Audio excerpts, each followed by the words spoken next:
Hello everyone, welcome once again to LV Amor Cares, and this is your friend Lou Amor. So, nini nga gutlo maghisgot na usab kita, maghisgot-hisgot na usab kita mahitungod sa sleep divorce. So, tingali mangutana kamo kung unsa kanang sleep divorce. Sa ato nang research nga nahimo, kanang sleep divorce mao kanang kana bitang mutual understanding between husband and wife nga magbulag og higda, not necessarily nga mag-split.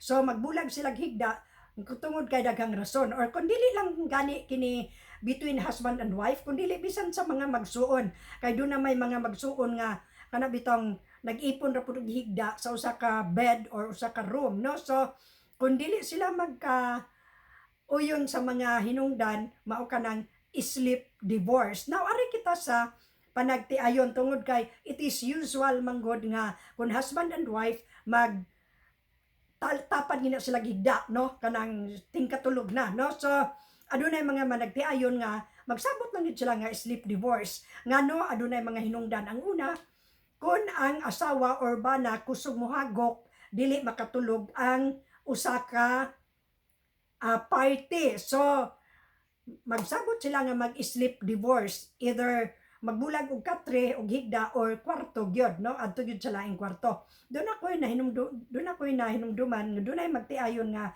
akong nailhan, no, nga sa as they become kaning older, igangan ko na bitaw dili na. So ang akong magpapa nag-separate og bed pero within the same room, no.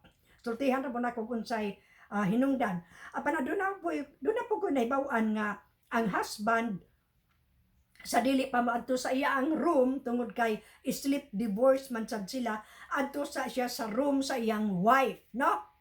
Adto sa siya dito, then after that mo balik na siya, mo adto na siya sa iya ang room. So adunay mga rason ngano nga mo resort sa sleep divorce ang managtiayon, no, nga nagkahinigugmaay. So ingon na ang reason number 1 na yung snoring, kusog mohagok, no?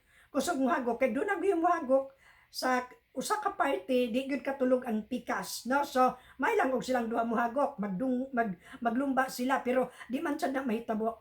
Kalagmitan mohagok ang lalaki, so ang babayi dili katulog, or ang babayi mohagok, ang lalaki dili katulog, no? So tungod niya na snoring, so mag-sleep divorce sila. Anang mutual agreement nga magbulag lang sila higda. Dayon lain nga reason kanang restlessness, kana bitang na may mga tawo nga dugay bitaw makatulog. So magsigig liba-liba unya matandog ang pikas party, no, kay muyog man gid ang katre labi na kutsyon, no, kun dunay maglihok. So makamata mo na nga mag-sleep divorce aron ma-attain nila ang sound sleep, kanang healthy sleeping habit ba, no? So mao kanang ikaduha ka reason. Ang primero snoring, dayon restlessness.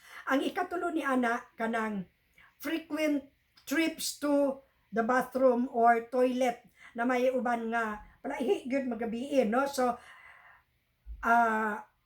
doctors advise nga kung mahimo dili mo inom og tubig before going to bed, kay magsige gid ta ana og bakod-bakod nya kay aron mangihi. So ikatulo na nga reason kay matandog pud ang pikas, no, nga maay na nga katulog pero tungod kay siging adto sa CR matugaw ang pikas, no. So ikatulo ka na nga reason, frequent trips to the bathroom, no, or toilet. And then ang ikaupat ana nga reason kanang disputes in temperatures, no, na uban nga igang labi nang magkaedad na, magkatiguang na, mingon badag ay dito ka sa pikas ka tri kay igang, oy nana, no, igangan na labi nang mga tiguang na. Igangan na, no. So ang uban ana pod kaning aircon na may uban nga ang bana ganahan og bugnaw gyud kaayo, ang asawa sad mo dili ganahan og bugnaw. Napoy uban nga ang asawa ganahan og bugnaw kaayo, ang bana di pod ganahan tugnaw kaayo, no? So magka-dispute sila sa temperature, room temperature, mao na nga magsabot pud sila anang sleep divorce, no? Sleep divorce. So lain pa nga reason ni ana, ikalima nga reason kanang dili sila compatible sa sleeping time. Dili compatible sa sleeping time. Nay uban nga pag dapat anang ila ang buko-buko sa katri ang makatulog gyud dayon. Napoy uban nga dili makatulog dayon, so magsige gyapon og lihok-lihok, lihok-lihok dayon. Sa unsa na lay kuri-kurion, ang uban ana ang ilang partner mo ilang disturbohon nga dili aron dili makatulog. So naay mga inaana pod no nga mga kanibang mga loving kuan inana mga disturbo. So ingon ana mo kana ang lima ka mga reason ngano nga mo dunay mutual agreement ang couple nga mag sleep divorce, no?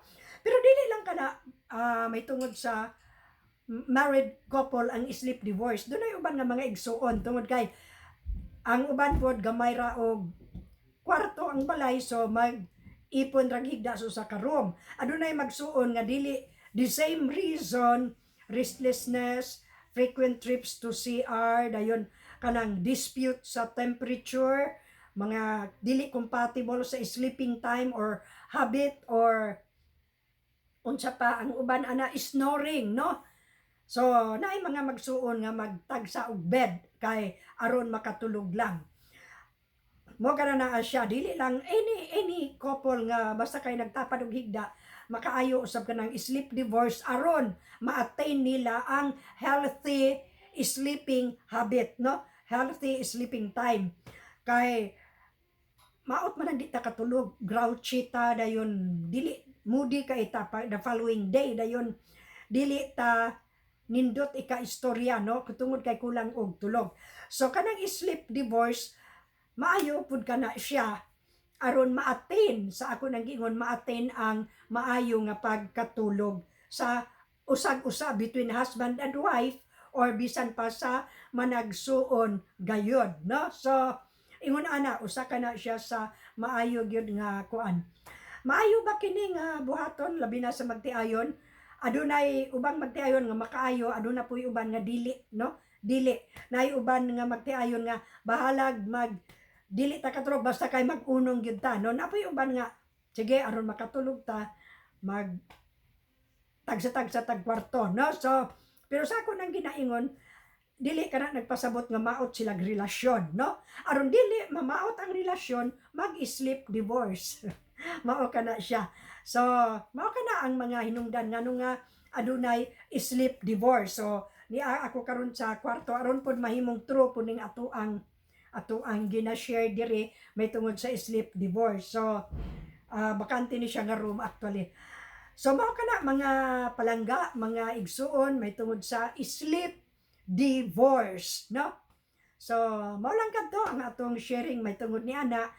So kamo nay magtimbang-timban between agreement kana mutual agreement between a husband and a wife kon mag-sleep divorce ba sila. Pero dili na nagpasabot nga katong yung divorce, no? So mao kana ang topic karon nga nahimo sleep divorce. Have a good and godly day everyone, and please remember looking unto Jesus, the author and finisher of our faith. So hangtod sa sunod nato nga topic nga atong i-share dinhi, no? I hope you will follow me, subscribe, click and comment, no? So salamat kayo. Sultihi ko ninyo kung sa kay mga topic nga inyong gusto aron ato kanang mapakig-ambit dinhi sa ato ang channel LV Amor Cares, no? Again, have a good and godly day everyone, o hangtod sa sunod. Bye-bye!